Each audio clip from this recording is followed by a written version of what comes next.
Good afternoon, everybody. I am sorry for the slight delay. I have a couple things very quickly off the top, and then I'm happy to dive right in. So first, today, Undersecretary Bonnie Jenkins announced the members of the Secretary's International Security Advisory Board, also known as the ISAB. You can find more information about the members by going to the department's website. As many of you know, the ISAB has been dormant for the past few years and was officially reconstituted today to continue its mission of providing the department independent advice and recommendations on international security issues. The ISAB's relaunch comes at a critical time in arms control and international security and represents the State Department's resolve to tackle the challenge ahead with innovative and diverse voices. Additionally, we are pleased to announce that representatives from the governments of the United States, Greenland, and Denmark met today in Maine to participate in the annual U.S.-Greenland Joint Committee. The U.S.'s commitment to working with the governments of Greenland and Denmark to enhance cooperation in economic, scientific, educational, and cultural spheres. We also underscored the importance of close coordination with our partners in the energy and mining sectors.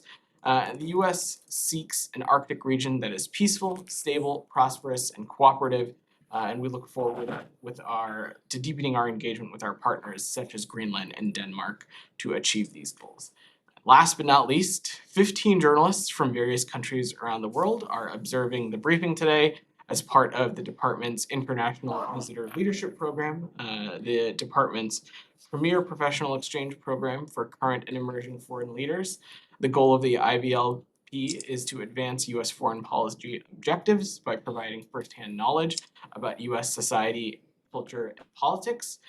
Throughout their stay, these journalists will visit locations across the United States to learn new and traditional broadcast media, and look forward to talking to you all a little bit after the briefing. So with that, Matt, if you want to kick us off. Thanks, Vedant. Sorry, on the Greenland, Denmark, US meeting, where was that again? In Brunswick, Maine. Oh, in Brunswick, Maine, okay, Yes. all right. I was gonna ask you why New Brunswick, why, you said New Brunswick, I missed that. So did you hand over a check to the Danes to buy Greenland at this meeting, or? No such exchange took place. No, okay, why in Brunswick, Maine? I can see if there's some more specific reasoning on the locale, but I don't have anything. All right. Moving on to Ukraine, and specifically with the Iranian drones. Can you explain why it is that you and the French believe that the Iranian supply of these drones to Russia for use anywhere, but obviously is a violation of UN Security Council 2231? Sure. So as I said yesterday, Iran's supply of these specific types of UAVs to Russia is a violation of UN Security Council Resolution 2231, and it is an issue for the UN Security Council. The reasoning for that, and as you know, Matt, 2231 remains in effect. Various aspects of it, of course, have phased out, but a specific aspect called Annex B has not. And paragraph 4 of Annex B has made clear its distinct restriction remains in effect. And what that is in Annex B, it's laid out that it prohibits the transfer from Iran of all items, materials, equipments, and goods and technology unless approved in advance by the UN Security Council on a case-by-case basis. Additionally, both of the types of UAVs that we spoke about earlier in the summer that Iran had been provisioning to Russia meet the parameters under Category 2 because they are capable of a range equal to and greater than 300 kilometers. I would also note that the manufacturer of one of these drones, Codes Aviation, is subject to the asset freeze provision of paragraph 6 of Annex B to 2231, and all states are required to freeze the funds or financial assets of these designated entities when they're under such restrictions. Okay, so if that's the case, why did you not say anything when these same drones were used in Yemen, in Syria, potentially Libya, dating back to 18 months ago at the very least? Why is it now when they're being used in Ukraine that you're saying this is a violation?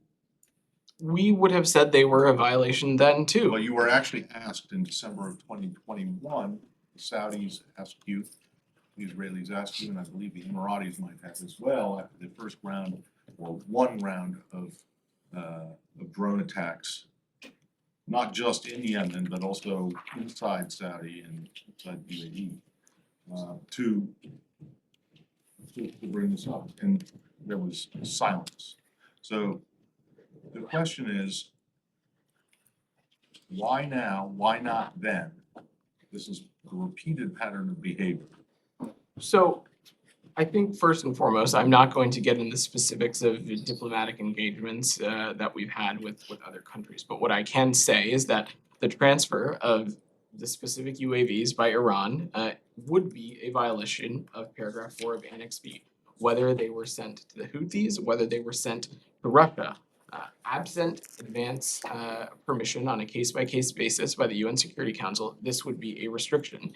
And in the case of the transfers in Yemen that you mentioned to the Houthis, these transfers would also have violated Resolution 2264. And on the topic of Yemen, we are working closely with the UN Yemen Sanctions Committee panel of experts to facilitate their ongoing investigation of prior attacks in and from Yemen with the use of these types of UAVs. But I'll also note that when we have assessed that Iran has transferred these same types of UAVs in the past, we have informed the UN, as in this case, as it relates to Yemen, but also we have informed the UN about Iran's transfer of the Mohajer 6 UAVs to Ethiopia last summer. I can't speak to any public messaging around that. I certainly didn't work here at the time, but this kind of transfer would fall under this restriction and would be subject to it. Okay, well then, but you're making the case now publicly. So why didn't you make the case prior in the previous cases publicly? Was it because you still had some hopes for getting to revive or resurrect the JCPOA, or was there something else going on that you didn't think that it was possibly a violation of 2231?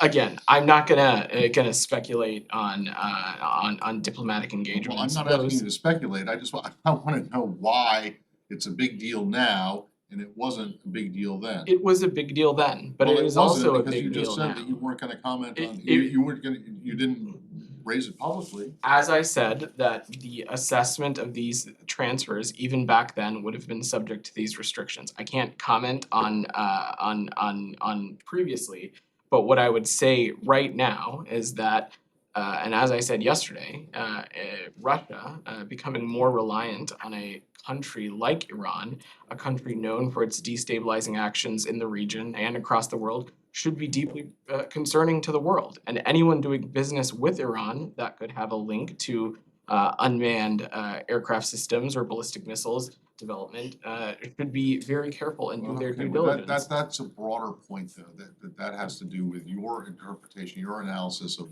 Russia running low and on its own weapons and needing to rely on what Iran or whoever. My question is specifically, why didn't you make a big deal about this when these same drones were being used to kill civilians in Yemen and in Syria? Again, Matt, I can't speak to whatever decisions we made around then, other than to reiterate, as I just said, that it would be our assessment that these transfers would be problematic and would have fallen under these restrictions back then as well, because these are the same types of UAVs. Well, then And when can you we've found that, we have raised it appropriately with relevant countries. Well, in fact, but it was raised by the Saudis and others back in December of 2021, and nothing was done. Again, Matt, we engage with countries on these very important issues. We don't read out every single one of these engagements. As I've said, we raise these with the United Nations when we have found. I'll stop after this. What do you have you raised this with the Security Council now? We are working with our allies and partners, including at the UN, to address the escalating threats posed by Russia and Iran, and we'll take appropriate actions as necessary. I'm not Okay, going and to if you were a betting, sorry, I said I would stop, but this is really the last one. If you were a betting man, or even if you're not a betting man, you're gonna bring this to the Security Council, asking for Security Council action to punish Iran and Russia for Russia taking, or Iran transferring these drones to Russia. What do you think the chances are of getting anything through the Security Council? Matt, I'm just not going to speculate on hypotheticals or get ahead of any preview documents here. Yeah. On this, the same topic. Can you stay on the region? Sure. Yeah, Go ahead, Daphne. Then I'll come to you, Michelle. We've reported that Iran has promised to provide Russia with surface-to-surface missiles in addition to more drones. Does the State Department have any information on Iran providing these missiles to Russia, and how would the US react to such a move? I don't have any specific assessments to offer on what you raised, but as I said, Russia deepening an alliance with Iran is something the entire world, especially those in the region, should view as a profound threat. And we will continue to take practical, aggressive steps to make these weapons sales harder, including sanctions, export control actions against any entities involved. For instance, as you all know, in early September, we sanctioned several Iranian persons involved in the productions of UAVs and weapons, and we have extensive tools available at our arsenal to disrupt not just Iranian arms transfers, but also to continue to hold Russia accountable for their preposterous acts in Ukraine as well. But I don't have anything else to offer on the specific reporting. How quickly do you expect you'll act in response to this? Again, I am not going to preview a timeline or preview any specific actions on this. Michelle? This was my question. Okay. Can I follow up on this very one? quickly? Side, go ahead. On this very issue. Have you seen or you heard the statement by former Russian President Medvedev about manufacturing these drones in Russia? Have you heard anything about that? I've not seen that. And before. how would you react if they begin to manufacture these very drones with the same technology and apparently very cheap, like $20,000 each? Well, Saeed, the crux of this issue is that Russia is using them in Ukraine, and they're using them in a country that they have illegally invaded. They're using them to kill civilians. Some of the reporting we've seen that over the past couple days of children being killed, pregnant women being killed. So it really doesn't. I don't have any comments specifically on his actions, but their actions writ large in Ukraine, including the use of this kind of weaponry, is deeply troubling and should be a concern for everyone. And that's why you've seen this department and this administration react so strongly. And quickly, in your, I didn't understand in your response to Matt on the connection with the JCPOA. Is there, these drones can, let's say, jeopardize any effort to go back to the JCPOA on behalf of this administration? So look, Saeed, we continue to view diplomacy as the best path forward to contain Iran's nuclear program, and is the best measure to put verifiable and accountability measures and metrics on Iran's nuclear program. As you've seen, the Iranian regime continues to pursue parameters that are extraneous to the JCPOA, parameters that are unacceptable to the United States and its E3 partners. So really, ultimately, it's up to Tehran, but we continue to view diplomacy as an avenue to contain Iran's nuclear program. Anything else on the region? On this before we on move this on? topic, yeah. Go ahead. Yes, thanks so much. Back to the question on shipping missiles. If Iran and Russia have agreed to have this sort of engagement, according to media reports they have based on the October 6th agreement, then we're in a different territory. I mean, transferring missiles requires ground transportation, right? It's not like they can fly it as drones. That also means you need to start working with the countries located in between Iran and Russia, which is Armenia, Azerbaijan, and others. Do you think they have clear understanding of potential consequences if they allow their territories to be used for this sort of engagement? Thanks, Alex. I'm not going to speculate on how other countries might feel about one country or the other, but I would use this opportunity to reiterate again that Russia deepening an alliance with Iran is something that the whole world, including those in the region, including some of the countries that you mentioned, should view as a profound threat. On one hand, you have Russia, which is taking part in a barbaric, illegal, and unjust invasion of another country. And on the other hand, you have Iran, one that is known for partaking in destabilizing violent actions in the region as well. So the entire region should be concerned. Ian. I have colleagues in Europe reporting that European Union countries are still reviewing evidence to fully certify that it was Iranian drones that were used, and they're looking to get a new sanctions package together by the end of the week. Is the US involved in any of that verification, and is there any new sanctions coming down potentially? So broadly, what I would say is that we continue to have a number of tools in our tool belt to continue to hold both Iran and Russia accountable. I'm not going to preview or speculate anything on that. As it relates to your question about the EU, we are aware of those reports, but I'm not going to don't have anything to offer and not going to get into specific diplomatic engagements on that. Gita. Let's assume it is proven that it is Iranian-made drones sold to Russia. The subject is taken to the UN Security Council. How is this statement or even more sanctions going to help stop the transfer of these drones and the Russian attacks subsequently against Ukraine? Well, Gita, I think in both instances, both as it relates to Iran and Russia, our sanctions and our the actions that we've taken have had an impact. In Russia specifically, you have seen Russia and the Russian economy contract. You have seen major multinational corporations choose to leave Russia, choose to stop doing business there. And as it relates to Iran, sanctions potentially could further isolate them and could have further impacts on their country as well. But I'm not going to speculate or preview anything. But again, this is something that we are deeply concerned about, and we're going to continue to take practical and aggressive steps to not just make these weapon sales harder, but also potentially use sanctions, export controls against any entities involved. And you've seen us do so as recently as last month. On this note, if the sanctions are working on Iran, how are they able to do such drones and transfer them to Russia?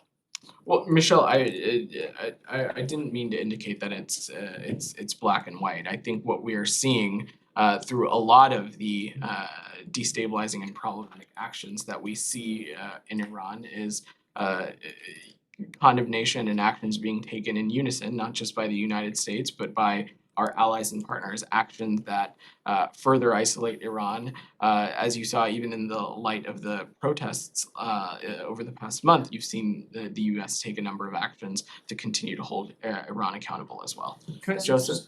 Just about the diplomacy. Sure, go ahead. The Ukrainian Foreign Minister Kuleba, he says that Ukraine will move to sever diplomatic relations with Iran. Is that something that the United States has any comment on, has any support or positions? Well, Iran's provision of these weapons for use inside Ukraine and as part of Russia's illegal and unjust invasion of Ukraine is abhorrent, and we would support whatever President Zelensky wanted to do in that regard. Joseph. Just going back to comment last week, the EU foreign policy chief compared Russia to a garden and said the rest of the world, most of the rest of the world was a jungle. I know this was last week, I may have missed it, but the Emiratis came out last night, and I think a couple other countries condemning the statement, calling it racist. Does the US have any comment on this? I would just refer you to our European Union partners on that. I don't know if anything to offer. The US doesn't Sean. Condemn or any these comments that he made. Again, I would just refer you to the EU. Sorry, just a second one. Can you give us any updates or details on Tory Newland's travel? I believe it just says she's on travel on the public schedule. I will see if we can get you some specific information on her travel, but I don't have anything at my fingertips. Go ahead, Can we Sean. go to a different topic? Yeah. Australia, Sure. the new Labour government says it will no longer recognize West Jerusalem as the capital of Israel. The United States, of course, under the previous administration, moved its embassy.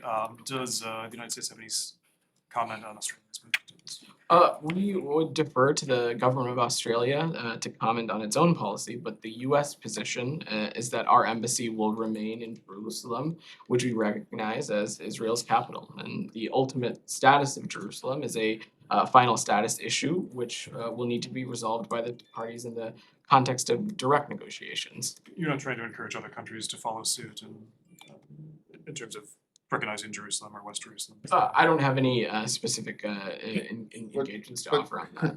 You can't. You say that you're gonna keep your embassy in Jerusalem, and the US policy, as it has been since the previous administration, is that Jerusalem is Israel's capital. But this administration really believes then that you can still say that the final status of Jerusalem is up to negotiations, when you've already made a determination or are sticking with the determination of the previous administration? That is our assessment, Matt. That's our belief that the ultimate status of Jerusalem is a final status issue. How do you, if it's a final status issue, then how can you, how does this administration come? I know how the previous administration explained it, but how does this administration explain it if you still believe it's a final status?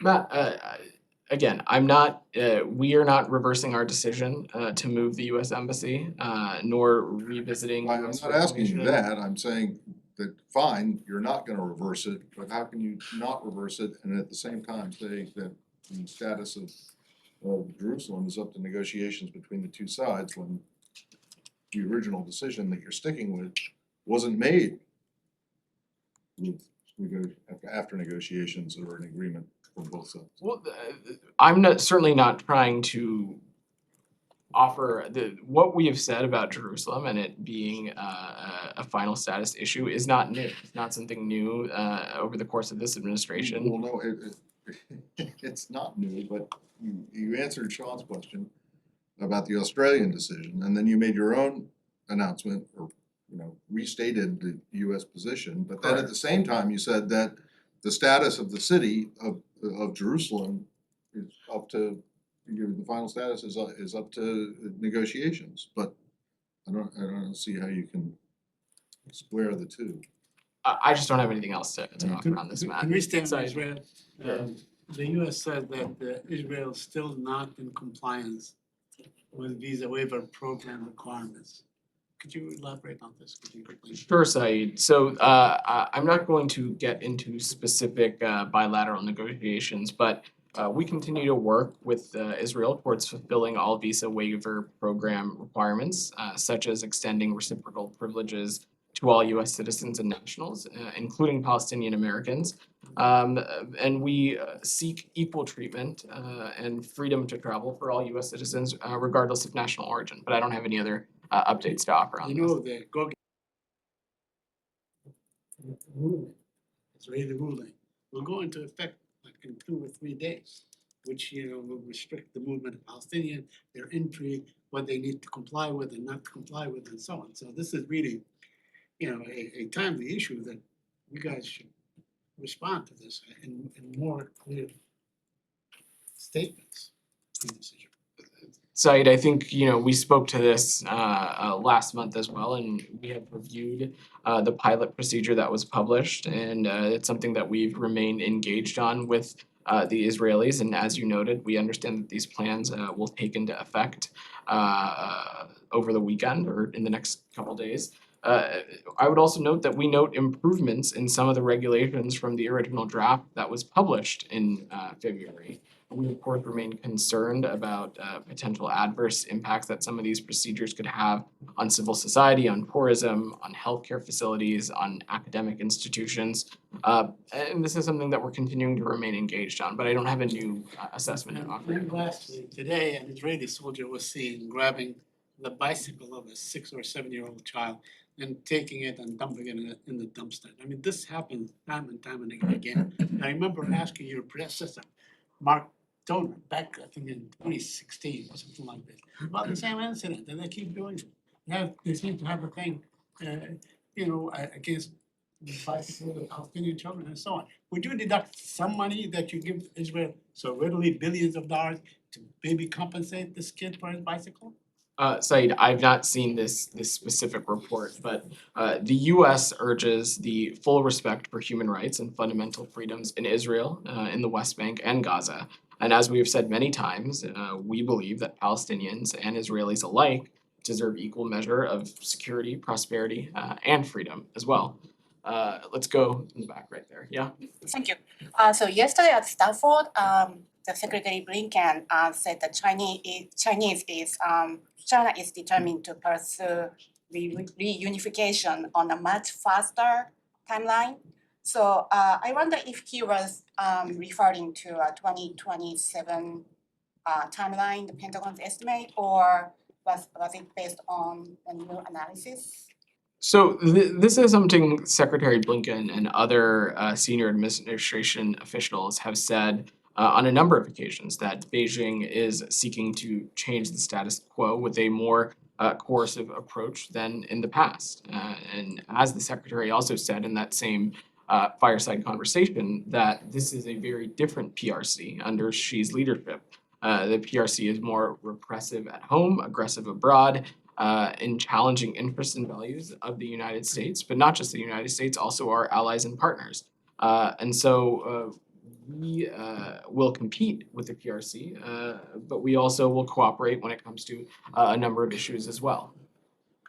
Can we stay on the region before we move away? Anything else? Yeah, on the Nike, region. go ahead. Yeah, just seeking for clarification, the wording reunification, did the State Department mean unification? The reason is because the Chinese Communist Party has never ruled Taiwan since 1949, so the reunification, do you mean actually unification is one? And I have another North Korea question. So what I would say is that our position on Taiwan has not changed and is the same. I'm not gonna prognosticate on what that potentially meant, but we have had a long-standing one China policy, one that is guided by the Taiwan Relations Act, the 3 joint communiques, and the 6 assurances as well. And we continue to oppose any unilateral change to the status quo from either side. And we continue to believe that cross-strait differences should be resolved peacefully as well. Right, North Korea just happened a short while ago, according to South Korea military, North Korea just fired 100 artillery shells off its coast. Do you have any comment on this? Is the United States still open for diplomacy? So again, we've seen this happen over the course of this week. We are aware of these reports, and we call on the DPRK to cease all provocative and threatening actions.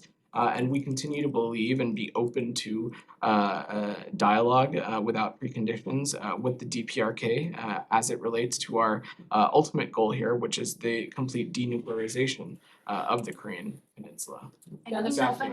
November's final question, if Sure. I may. So several summit in Southeast Asia in November, one of them is APEC. The reports are coming from Thailand is saying that President Biden is going to skip APEC summit due to a family event. And then the US commitment to Asia was put, there's a question mark on US commitment to Asia. Do you have any comment on that? And do you know if Vice President Harris is going to attend the summit on behalf of President Biden? Thank you. So I will let the White House speak to the president's schedule. I don't have anything to offer on that. But what I would say is that our commitment to Asia and our commitment to the region is ironclad. And while I don't have a specific delegation to offer today or from here, I can assure you that our representation will be robust and include the highest levels of this government possible. And this is not just an institution that we're committed to, but a region. And as you know, the vice president in her travels last year offered up the United States as a potential host for the 2023 summit as well. So this is something that we are deeply committed to and plan to continue to be engaged on as well. Daphne. Sorry, just going back to Blinken's comments yesterday on Beijing pursuing a faster reunification timeline. Is that an assessment that is shared across the Biden administration? I'm not going to, I'm not gonna categorize it one way or the other, but what I would reiterate is what you saw the secretary say, that this is a very different PRC, and it is one that is more repressive and aggressive abroad. And it's one that seeks to advance an illiberal order, while the US has sought to organize itself with like-minded nations and surrounded around ideas of the rule of law, democracy, and personal liberty. So is this a State Department view then, not a Biden administration view? Well, the secretary is a member of the Biden administration, so I will leave it at that. Kylie, Saudi Arabia. sure, go ahead. I want to ask about the Washington Post report yesterday on the American Saad Ibrahim Al-Mahdi, who was arrested when he traveled to Riyadh last year and then sentenced to 16 years in prison. Can you just give a State Department response to that and your determination as to if he is wrongfully detained or not? Sure, so a couple of things. First, we can confirm the detention of Mr. Al-Mahdi in Saudi Arabia. We have been following the case closely. We have consistently and intensively raised our concerns regarding the case at senior levels of the Saudi government, both through channels in Riyadh and Washington DC as well, and we will continue to do so. We have raised this with members of the Saudi government as recently as yesterday, and it's something that we're continuing to pay very close attention to. Exercising the freedom of expression should never be criminalized. And as it relates to a potential designation, that process is ongoing. We are looking into it. There are a number of strict criteria that are involved in making that designation. So I'm just not gonna get ahead of that deliberative process. And when you say that this has been raised multiple times at multiple levels, what does raising it mean? Are you guys pushing for him to be released, for this prison sentence to be no more? We are raising the issue of his detention, and we are raising it appropriately through the appropriate channels. And then just one last question. sure. The report noted that there was no State Department official at his sentencing hearing, which was earlier this month. Can you just explain why that was the case? Sure. So the Saudi government offered no information in advance, despite the embassy's repeated requests for a confirm of any date. The court date had initially been scheduled for October 9th. This is our understanding. And on September 14th, the US government sent a request to Saudi officials to attend the October 9th hearing. However, we did not hear back from the Saudi government until after the October 3rd date had taken place and the hearing had been rescheduled. Sorry, you said that it was raised with the Saudis as recently as yesterday? Correct. Well, when was it first raised with the Saudis? This guy has been in jail there, been detained there since November of last year. So let me take a little bit of a step back. So first and That's foremost, exactly what I'm asking you to do, take a Correct, little bit. yes. So when was the first time you raised this case with the Saudis? so as the article also indicated, this specific detainee requested that the State Department not engage on his behalf as it relates to the specific of his detention. Okay, initially. but that, when was the first time that you raised the case?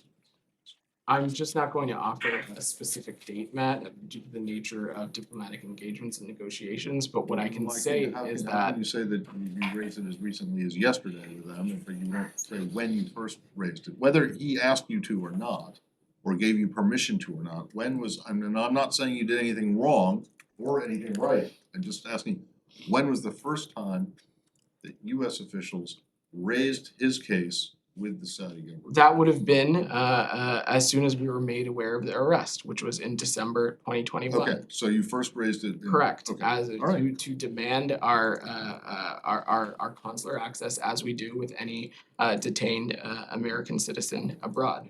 We were made aware of this in December and we raised it appropriately immediately.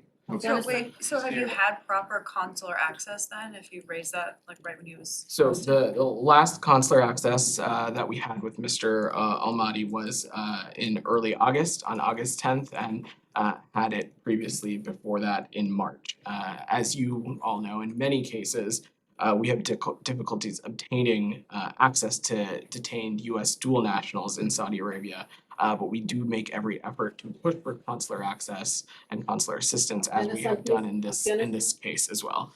Go Thank you so much, sir. Jahazeb Ali from Airway News Pakistan. Yesterday, we heard your statement about the President Biden's remarks regarding Pakistan, like the most dangerous country with the nukes.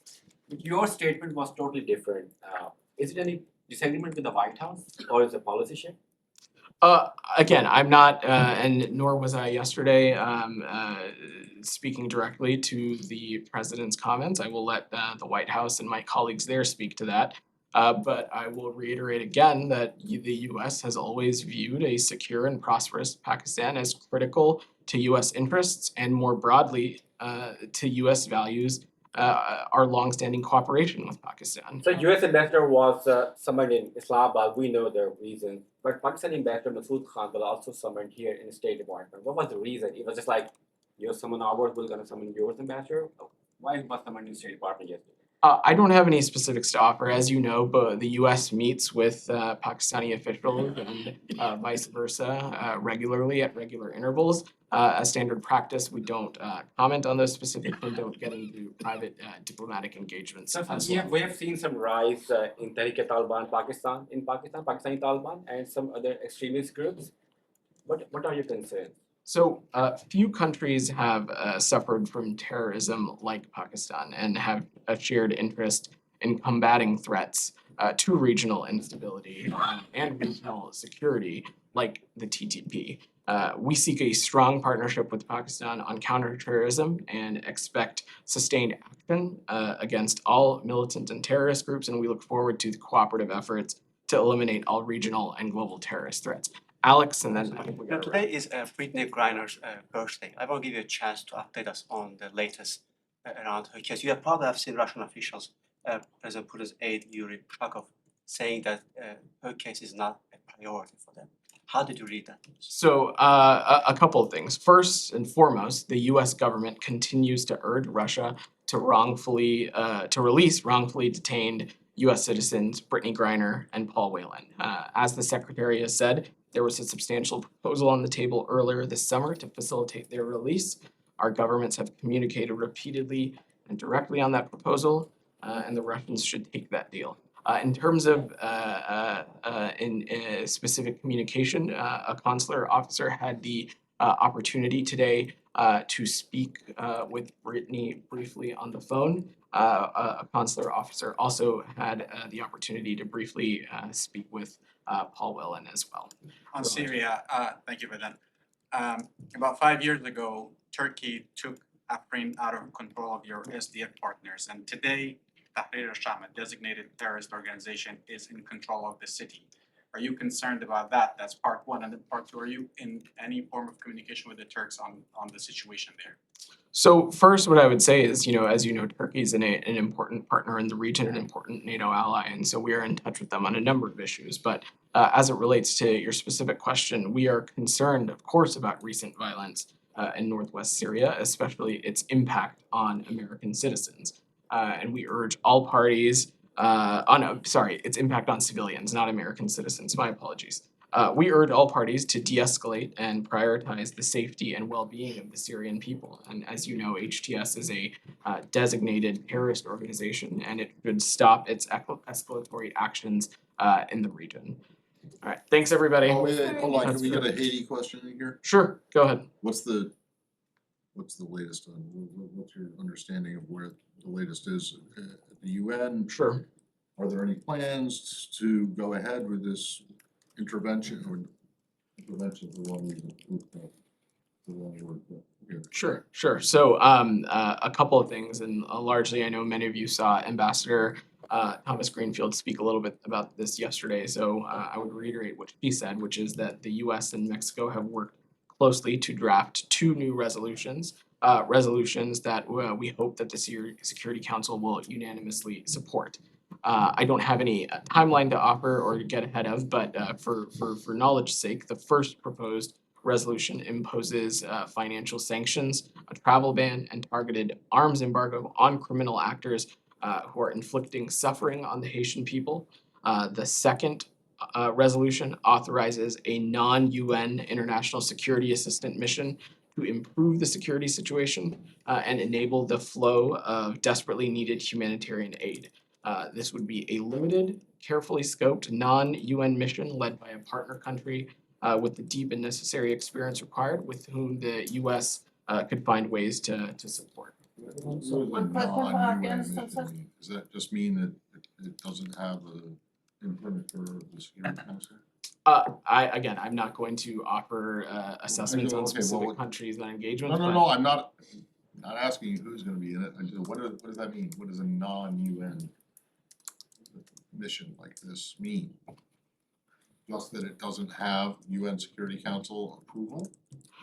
again, I'm not going to speculate on the specifics of Well, then what's the the resolution, point of calling but it a non-UN mission if but- they don't know what non-UN means? the United States will consider the most effective means available to support and enable resources to this mission. And as I said, we're proposing a limited and carefully scoped non-UN mission led by a partner country, and we will work Okay, with fine, but partners. what does that other mean? council Does that just members. mean that it doesn't have UN approval? I can see if we can get you a specific May I definition. ask a question about Afghanistan, sir? Thank One you, question, everybody. the last question, Afghanistan. Unfortunately, I have to wrap, Nazir. I'm so sorry. Thanks, everyone. Thank you.